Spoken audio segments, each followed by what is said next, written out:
Halo, selamat pagi sahabat Erlangga. Selamat pagi anak-anakku yang hebat di mana saja berada di seluruh wilayah Indonesia. Gimana kabarnya? Sehat ya? Alhamdulillah. Selamat datang anak-anakku di Erlangga Classroom. Sebuah tayangan dari penerbit Erlangga untuk membantu melengkapi proses belajar anak-anakku, biar anak-anak lebih paham pelajaran yang disampaikan oleh Bapak Ibu guru di sekolah. Anak-anakku, pandemi sudah berlalu, kalian sudah masuk lagi, tapi tetap ingat untuk selalu menjaga kesehatan. Hari ini bersama saya, Pak Budi Siswanto, kita akan belajar tentang siklus hidup hewan dan tumbuhan. Materi ini adalah materi IPA untuk kelas 4 SD. Gimana anak-anak? Sudah siap belajar ya? Oke, selama acara berlangsung, anak-anak bisa bertanya di kolom komentar. Nanti akan selalu dijawab oleh Pak Budi dan juga oleh tim Erlangga. Anak-anakku, kira-kira apakah kalian sejak lahir ya itu sudah sebesar sekarang ini?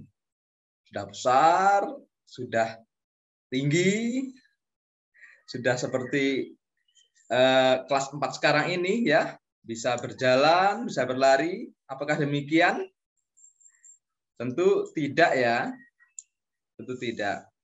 Dulu kalian pada waktu lahir itu masih berupa seorang bayi yang mungil, yang kecil ya. Kalau kalian coba melihat-lihat ya, mencari-cari baju-baju kalian pada waktu kecil dulu, tentu kalian akan terkejut. Ternyata kalian dulu sekecil itu, coba kalian pakai pasti tidak akan cukup, ya kan? Kalian kecil sekali. Atau kalian coba lihat, membuka foto-foto atau video-video kenangan kalian pada waktu kecil, itu juga kalian juga akan melihat bahwa ternyata kalian dulu pernah hanya bisa merangkak ya, merangkak. Kemudian belajar berjalan, berjalannya masih pelan sekali. Satu demi satu gitu ya. Berjalannya pelan. Nah, memang benar seperti itu anak-anak ya. Kita manusia itu dilahirkan masih berupa bayi yang kecil ya, ukurannya kecil sekitar 50 cm, panjangnya itu paling panjang. Kemudian kita juga belum bisa apa-apa. Tapi seiring waktu anak-anak kita tumbuh semakin besar ya. Tangan, kaki, kepala, badan kita semua bertambah besar.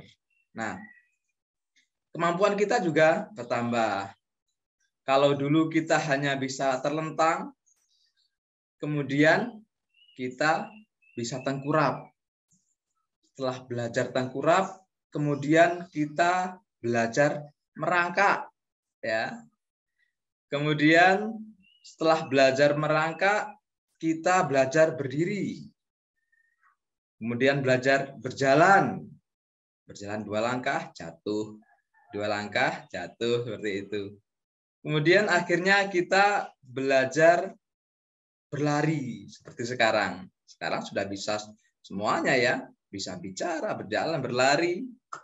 Itu anak-anak. Nah, ternyata tidak hanya manusia anak-anakku. Semua makhluk hidup itu mengalami pertumbuhan dan perkembangan. Hewan dan manusia itu mengalami beberapa tahapan pertumbuhan dan perkembangan dalam kehidupannya. tahapan pertumbuhan dan perkembangan manusia dan hewan itu, anak-anak, itu membentuk siklus hidup atau daur hidup. Siklus hidup makhluk hidup itu dimulai dari saat mereka lahir sampai dan diakhiri saat mereka mati. Ya, dimulai dari lahir sampai mati, itu siklus hidup terjadi terus menerus. Anak-anakku. Nah, anak-anakku, Sobat Erlangga yang saya sayangi, sebelum kita lanjutkan, kita harus mengerti dulu apa sih pertumbuhan dan perkembangan makhluk hidup itu, bedanya apa ya? Nah, anak-anakku, pertumbuhan itu bisa dilihat sebagai perubahan bentuk fisik, ya. Pertumbuhan itu adalah perubahan bentuk fisik makhluk hidup. Pertumbuhan bisa dilihat dengan kasat mata, bisa dilihat langsung, ya. Bisa ditandai dengan bertambahnya ukuran organ tubuh. Misalnya, tanganmu bertambah panjang, tubuhmu bertambah besar, jantung bertambah besar, ya. Kemudian kepala bertambah besar dan sebagainya. Itu namanya pertumbuhan. Pada hewan, kukunya memanjang, ekornya memanjang, bulu tubuhnya memanjang, dan sebagainya. Itu adalah contoh pertumbuhan. Coba kalian coba ya. Sepatu yang dulu kalian pakai di kelas 2, sekarang coba kalian pakai. Pasti tidak akan cukup ya. Apakah sepatunya yang mengecil? Tentu tidak ya. Tentu tidak. Itu karena kaki kalian yang tumbuh semakin besar. Akan tetapi anak-anak, pertumbuhan makhluk hidup itu akan berhenti di suatu batas tertentu. Jadi tidak bisa terus begitu ya. Contohnya ya tubuh kita ini. Setelah nanti kalian usia sekitar 20 tahun atau 22, itu pertumbuhan kalian akan berhenti. Tidak lagi bisa bertambah tinggi. Coba kalau tidak berhenti.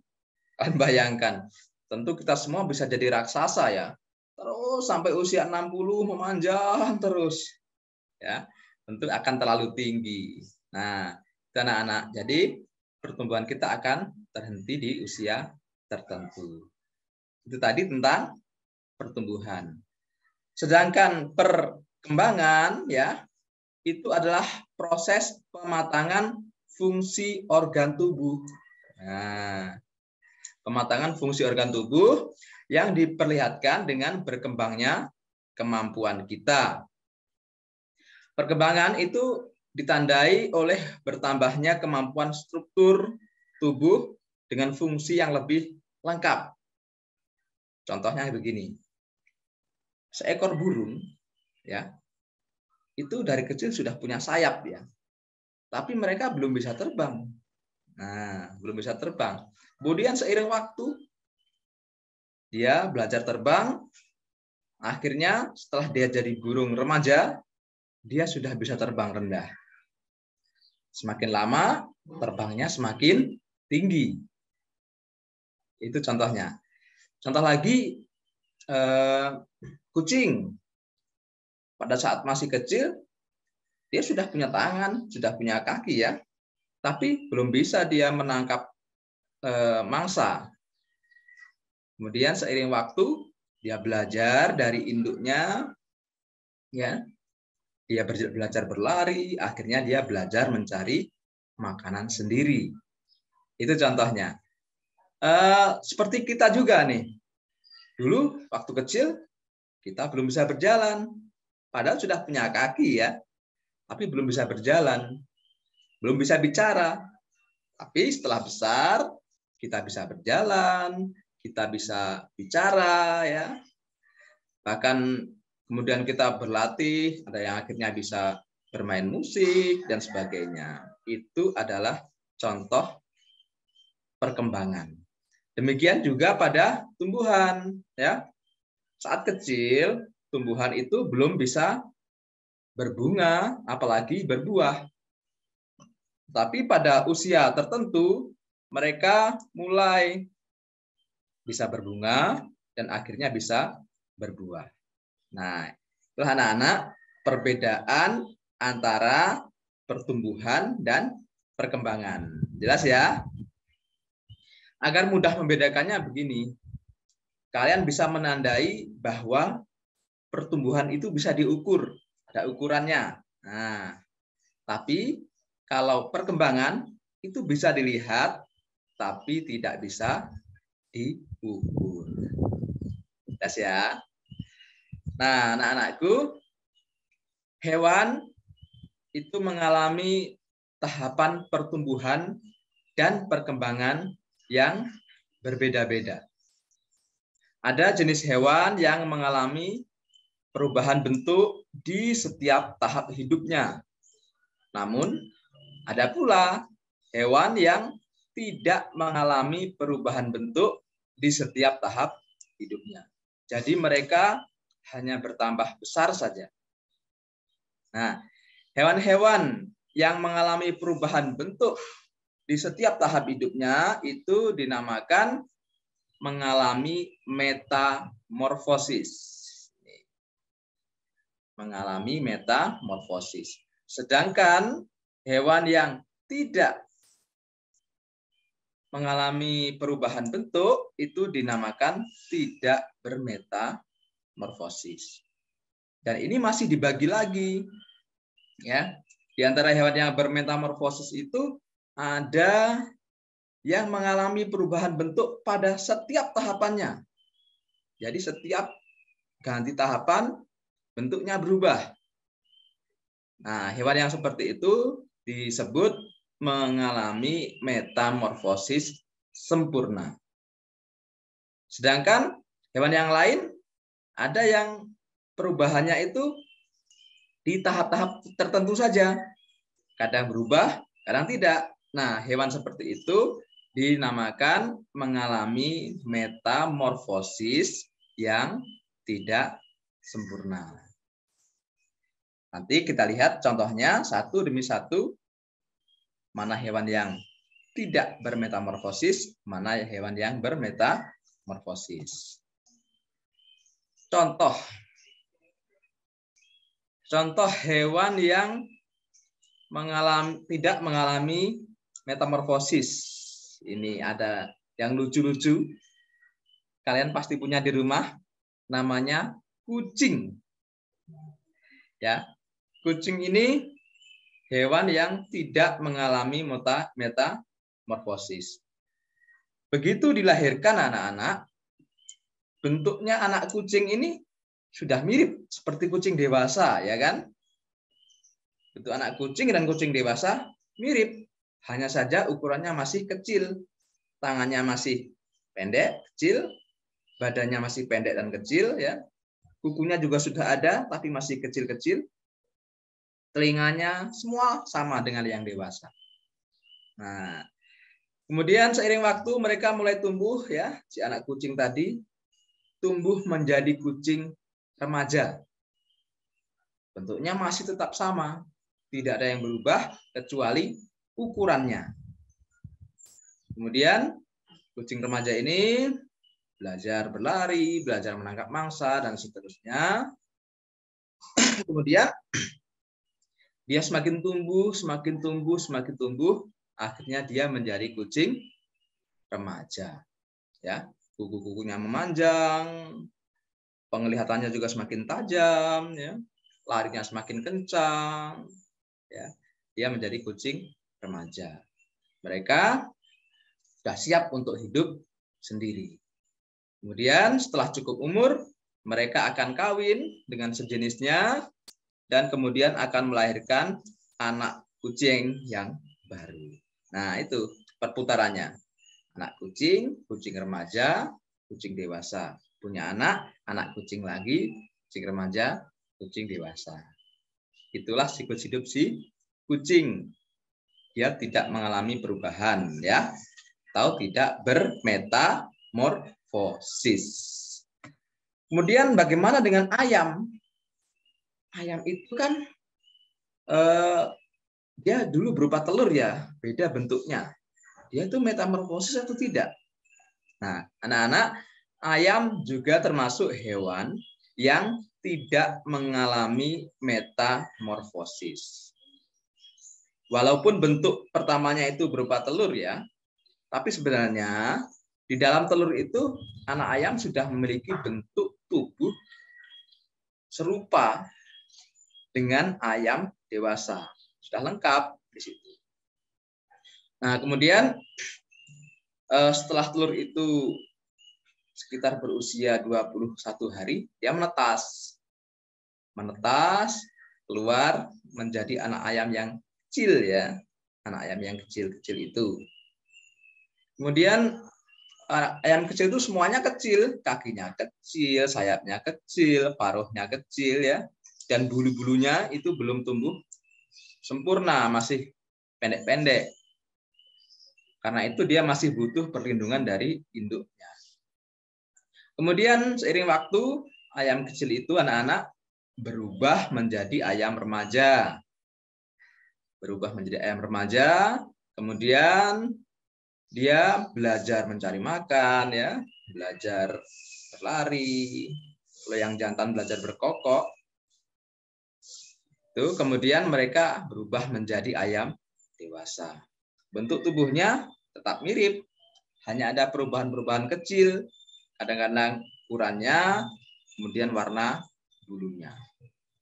Tapi tetap masih bisa terlihat bahwa bentuknya sama, dari kecil sampai dewasa.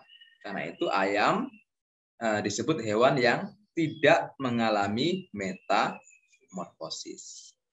Nah, kita beralih ke hewan yang mengalami metamorfosis. Kita mulai dari hewan yang bermetamorfosis tidak sempurna. Contoh hewan yang mengalami metamorfosis tidak sempurna adalah belalang dan kecoa. Ya. Anak-anakku sudah pernah melihat belalang ya? Belalang itu tinggalnya di sawah, di ladang ya. Belalang itu adalah serangga yang sering menjadi hama ya bagi tanaman para petani. Belalang itu sifatnya rakus anak-anak ya, dia makan daunnya itu sampai habis. Ya, karena itu dia sangat dimusuhi oleh petani. Dia makan daun padi sampai habis, ya padinya tidak bisa berbuah. Kadang-kadang makan daun jagung, makan daun banyak sayuran ya. Kalau sudah keserang belalang itu akan gagal panen. Tapi belalang juga punya peran penting dalam ekosistem di sawah dan di ladang ya, karena belalang ini adalah makanan burung. Ya, banyak jenis burung yang makanannya belalang. Sehingga belalang ini bisa menjaga keseimbangan ekosistem di sawah dan ladang. Dengan adanya belalang ini, burung-burung bisa bertahan hidup. Kalau belalangnya habis, burung-burung juga akan punah. Nah, proses metamorfosis pada belalang ini anak-anak diawali dari tahap telur. Kemudian, nah ini belalang betina itu kalau sudah dibuai itu akan bertelur. Umumnya mereka bisa menghasilkan 10 sampai 300 butir telur dalam sekali bertelur. Telur itu mereka tempelkan pada batang pohon, kadang-kadang pada daun, kadang-kadang juga di tanah. Bahkan di dalam tanah juga dia bisa. Tuh, mereka letakkan di tempat-tempat yang terlindung dan tersembunyi. Kemudian setelah beberapa waktu telur itu akan menetas anak-anak. Menetas, dia akan menjadi nimfa atau bayi belalang yang berwarna putih. Warna nimfa akan berubah menjadi hijau atau kadang-kadang coklat itu setelah terkena sinar matahari. Bentuk nimfa ini mirip seperti belalang dewasa. Nah, ini ya. Dia dari nimfa itu, dia lama menjadi nimfa itu ya anak-anak. Dia mirip dengan belalang dewasa, hanya saja dia belum punya sayap. Perbedaannya seperti itu. Dia belum punya sayap, tapi bentuknya sudah mirip. Karena itu perkembangannya, pertumbuhannya disebut bermetamorfosis tidak sempurna. Karena selama dia menjadi nimfa itu dia tidak berubah bentuk tubuhnya. Kemudian seiring waktu dia mulai menumbuhkan sayap. Sambil menumbuhkan sayap itu dia berganti kulit ya, karena belalang itu termasuk hewan berkulit keras. Dia kalau mau tumbuh kulitnya harus berganti. Pergantian kulit itu juga dimaksudkan untuk mengganti sel-sel baru agar dia lebih siap untuk belalang dewasa. Nah, kalau dia sudah jadi belalang dewasa, sudah punya sayap ya, sudah bisa cari makan sendiri, dia sudah bisa terbang ke sana kemari, kemudian dia siap untuk bertelur. Itulah siklus hidupnya. Nah, siklus hidup belalang ini anak-anak rentang waktu sekitar 11 sampai 12 bulan saja. Usia belalang seperti itu. Setelah 12 bulan, dia akan mati. Kalau tidak dimakan oleh pemangsa sebelum 12 bulan itu. Ya. Dan anak, proses atau siklus hidup dari seekor belalang. Kemudian juga ada kecoa. Nah, kecoa ini juga sama. Dia mengalami metamorfosis yang tidak sempurna. Kalian sudah pernah lihat kecoa belum? Kecoa itu hewan yang sering disebut menjijikkan ya. Kecoa itu hewan disebut menjijikkan karena dia tuh sukanya tinggal di tempat-tempat yang kotor. Di got, kadang-kadang di kamar mandi ya, di tempat sampah, itu banyak kecoa. Kecoa itu merupakan salah satu serangga yang berkembang biak dengan cara bertelur juga. Telurnya banyak, kecil-kecil berwarna coklat kehitaman. Setelah beberapa lama, telur kecoa itu tadi anak-anak akan menetas. Menetas dan menjadi kecoa muda yang disebut nimfa. Kecoa muda itu bentuknya sudah mirip dengan kecoa dewasa, tapi dia tidak memiliki sayap dan warnanya masih agak kuning muda ya. Hanya itu bedanya. Yang lainnya mirip, sama-sama punya sungut, sama-sama kakinya 4 dan seterusnya. Kemudian nimfa mengalami beberapa kali pergantian kulit, ganti kulit sehingga lama-lama warnanya sudah mulai coklat. Kemudian dia juga mulai menumbuhkan sayap dan akhirnya dia siap menjadi kecoa dewasa. Saat dewasa, dia akan bertelur lagi. Nah, siklus hidupnya dimulai lagi. Itu anak-anak siklus hidup dari kecoa. Hewan-hewan yang mengalami metamorfosis tidak sempurna selain kecoa dan belalang tadi masih ada banyak ya, seperti capung, jangkrik dan sebagainya. Nanti kalian di rumah bisa mencari tahu dengan teman-temanmu, mengeksplorasi lingkunganmu, mencari hewan-hewan yang bermetamorfosis tidak sempurna. Nah, anak-anak, itu tadi hewan yang bermetamorfosis dengan tidak sempurna. Sekarang kita beralih ke hewan yang mengalami metamorfosis sempurna.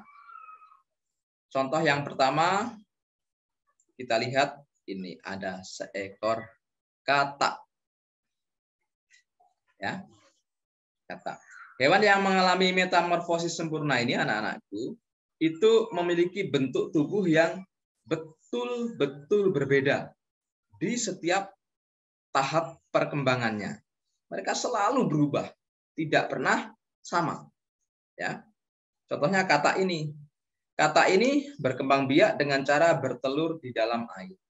Sekali bertelur, induk katak ini bisa mengeluarkan ribuan telur ya. Tapi tidak semuanya menetas. Nah, sebagian yang bisa menetas ini anak-anak akan berubah menjadi berudu atau kecebong. Telur katak ini anak-anak menetas setelah usia 10 hari. Kemudian dia menjadi berudu atau kecebong. Kecebong ini karena dia menetasnya di air ya, maka dia juga hidupnya di air. Nah, karena hidup di air, dia juga harus bisa bernafas di air. Maka dia memiliki insang. Itu di belakang kepalanya, di sini kiri kanan, itu ada lubang dan ada insang di situ. Sama seperti ikan. Itu gunanya untuk bernafas di dalam air. Makanan berudu ini masih berupa plankton atau hewan-hewan kecil yang hidup di air. Jadi hampir mirip-mirip ikan saat dia menjadi berudu ini. Kemudian setelah berusia 3 minggu, insangnya mulai tertutup oleh kulit. Ya. Kemudian tumbuhlah kaki belakang. Nah, dia mulai punya kaki belakang. Tapi dia masih berenang di air. Itu 3 minggu. Kemudian setelah itu anak-anak pada usia 8 minggu itu sudah tumbuh kaki depan. Nah, seperti pada gambar ini. Jadilah dia katak tapi masih punya ekor. Katak berekor ya. Nah, katak berekor ini sudah mulai bernafas dengan menggunakan paru-paru. Karena insangnya sudah tertutup oleh kulit tadi. Kemudian lama-kelamaan anak-anak ekornya akan memendek ya, semakin memendek dan dia bernafas dengan paru-paru ya, tetap dengan paru-paru dan dia mulai belajar melompat dari daun ke daun ya, sudah mulai belajar hidup di darat. Kemudian setelah pertumbuhan anggota tubuhnya sempurna, katak akan berubah menjadi katak dewasa. Katak dewasa itu kemudian akan siap kawin dan bertelur lagi untuk meneruskan spesiesnya. Contoh paling sempurna dari metamorfosis ini adalah kupu-kupu. Perubahannya betul-betul nyata, bisa kita lihat. Ya, kupu-kupu ini ciri tubuhnya itu betul-betul berbeda di setiap tahapnya. Siklus hidup kupu-kupu itu dimulai dari telur. Ya, kupu-kupu itu serangga yang berkembang biak dengan cara bertelur juga. Telur kupu-kupu itu biasanya banyak, kecil-kecil, itu ditempelkan pada bagian belakang daun. Tujuannya supaya tidak terkena hujan dan supaya aman dari pemangsa.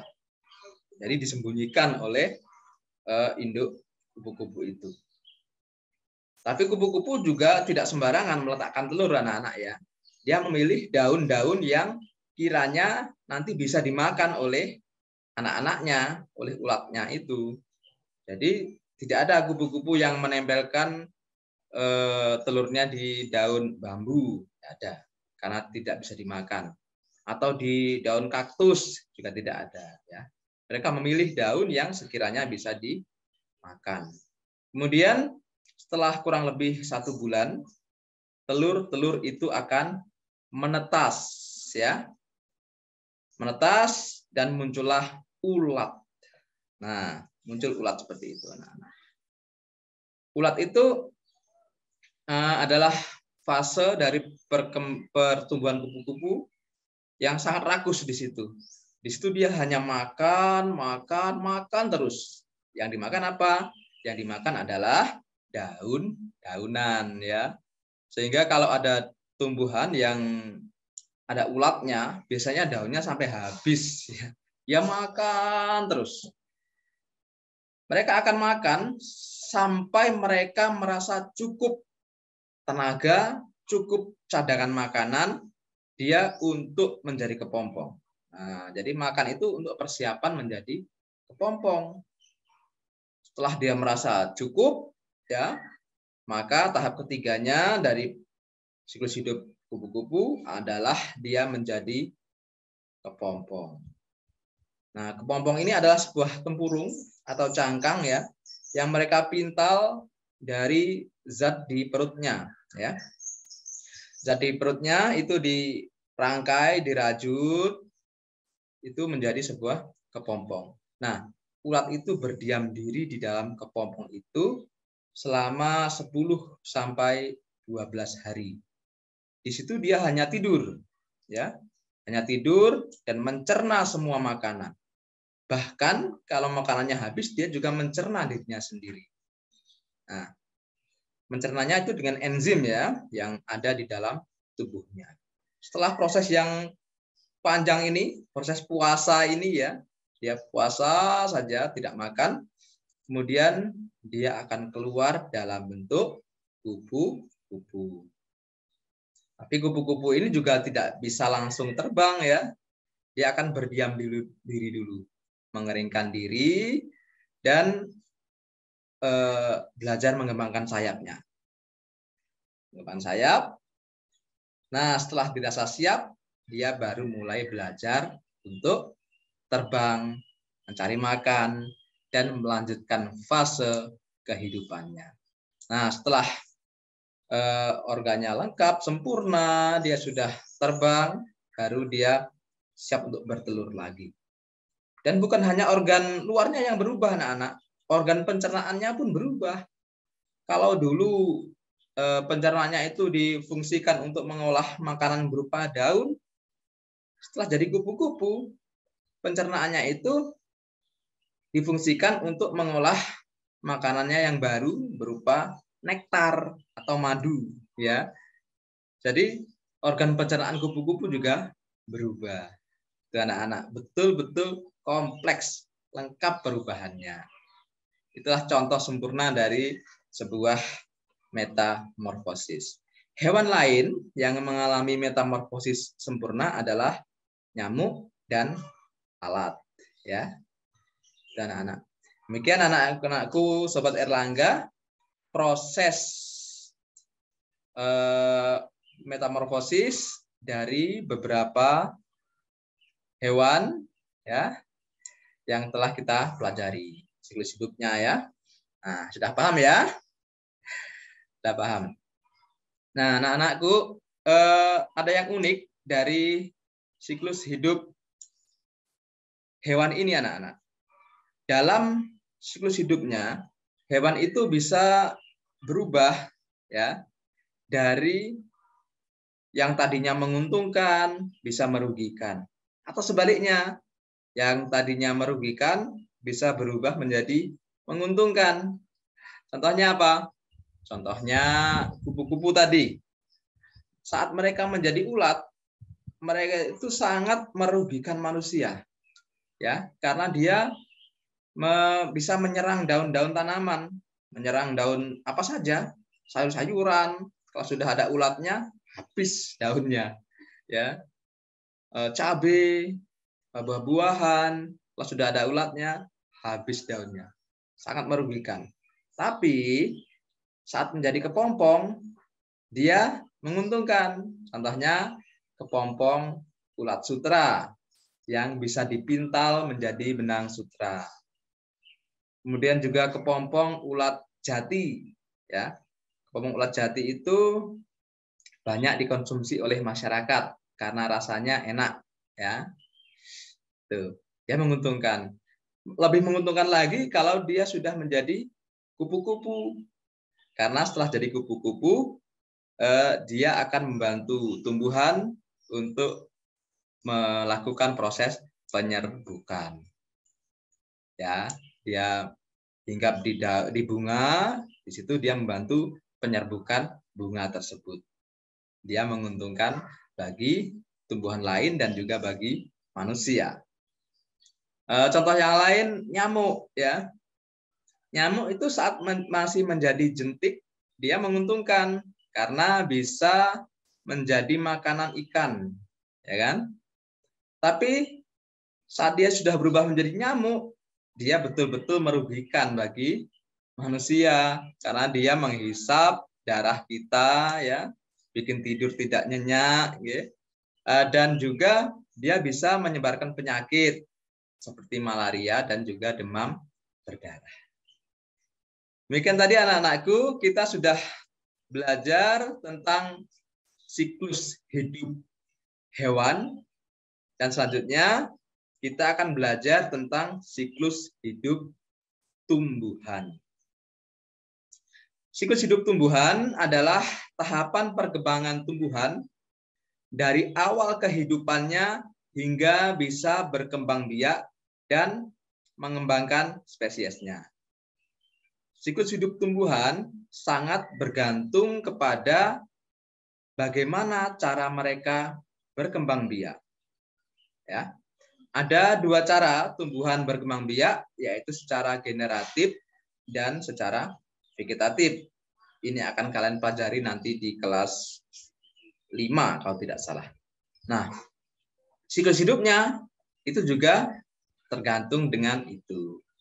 Jadi ada dua jenis siklus hidup tumbuhan, yaitu siklus hidup tumbuhan yang generatif dan siklus hidup tumbuhan yang vegetatif. Untuk tumbuhan yang generatif ini siklus hidupnya agak panjang anak-anak, ya. Tumbuhan yang berkembang biak secara generatif ini adalah tumbuhan yang berkembang biaknya itu melalui penyerbukan dan pembuahan, ya. Jadi melalui penyerbukan yang ada di bunga. Jadi mereka ini mengawali proses siklus hidupnya itu dari biji. Biji itu tumbuh menjadi kecambah kecil, berdaun dua, ya. Kemudian kecambah itu dengan kondisi tertentu, dengan tanah yang baik, dengan air yang cukup, dia akan tumbuh menjadi pohon. Pohonnya kecil, semakin lama semakin besar, semakin besar, semakin besar. Sampai pada batas tertentu, pohon itu akan mengeluarkan bunga. Dan batasnya tidak sama anak-anak dari setiap tumbuhan. Ada yang 4 tahun sudah mulai berbunga. Ada yang 7 tahun baru mulai berbunga. Ada yang 2 bulan sudah mulai berbunga. Tidak sama dari setiap tumbuhan. Kemudian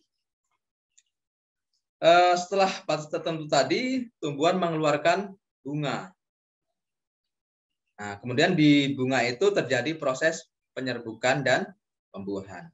Setelah mengalami pembuahan, bunga itu menjadi biji yang kemudian diselimuti oleh buah. Biji itu anak-anak yang akan tumbuh menjadi tumbuhan baru. Nah, prosesnya agak panjang. Ini bisa puluhan tahun, ada yang bertahun-tahun, ya, ada yang berbulan-bulan. Itu siklus hidup dari tumbuhan yang generatif. Nah, selanjutnya ada tumbuhan yang vegetatif, ya. Ini banyak contohnya. Kalau yang generatif tadi contohnya ada mangga, apel, rambutan, ya, dan lain-lain. Ada banyak tumbuhan yang punya biji. Kalau yang vegetatif ini tumbuhan yang perkembangbiakannya tidak melalui penyerbukan dan pembuahan, ya. Bisa melalui tunas seperti pada pisang, tebu, dan bambu. Ada yang melalui geragi, ya, seperti stroberi, merica, dan sebagainya. Ada yang melalui timpang, ya, seperti jahe, kunyit, dan sebagainya. Kemudian ada yang melalui umbi lapis seperti bawang, ya, bawang putih, bawang merah. Ada juga yang melalui spora seperti pada lumut, jamur, dan juga tumbuhan paku. Kemudian ada yang melalui stek seperti pada ubi kayu dan sebagainya. Nah, pada tumbuhan vegetatif ini siklus hidupnya cenderung lebih pendek. Kenapa demikian? Karena dia bisa berkembang biak sebelum dia berbuah. Contohnya pada pisang ini anak-anak. Pisang ini dia awalnya adalah pisang kecil, ya. Pisang kecil. Pisang kecil dia tumbuh membesar, menjadi pisang besar. Setelah besar, dia belum berbuah, tapi sudah bertunas. Di dekatnya itu ada pisang yang kecil yang baru lagi. Baru pisang yang besar tadi berbuah. Setelah berbuah, yang besar itu justru mati. Yang kecil tadi akan tumbuh menjadi tunas yang baru. Anak-anak. Jadi siklus hidupnya dari pisang ini cukup pendek. Tuh, seperti yang Pak Budi katakan tadi, untuk tumbuhan vegetatif memang siklus hidupnya cenderung lebih pendek. Itulah anak-anakku, Sobat Erlangga. Kita sudah mempelajari tentang siklus hidup hewan dan juga siklus hidup tumbuhan. Bisa kita simpulkan bahwa siklus hidup hewan itu dibagi dua, yaitu bermetamorfosis dan tidak bermetamorfosis. Yang bermetamorfosis ada yang sempurna dan juga ada yang tidak sempurna. Sedangkan pada tumbuhan, siklus hidupnya juga dibagi dua, yaitu tumbuhan generatif dan juga tumbuhan vegetatif. Ya. Anak-anak, paham ya apa yang disampaikan Pak Budi tadi? Nah, apabila ada yang kurang dipahami, ada pertanyaan, silahkan disampaikan. Tetap semangat, ya. Kita terus belajar untuk mencapai cita-cita kalian. Oke, sampai jumpa pada kesempatan berikutnya. Tetap di Erlangga Classroom. Bye-bye.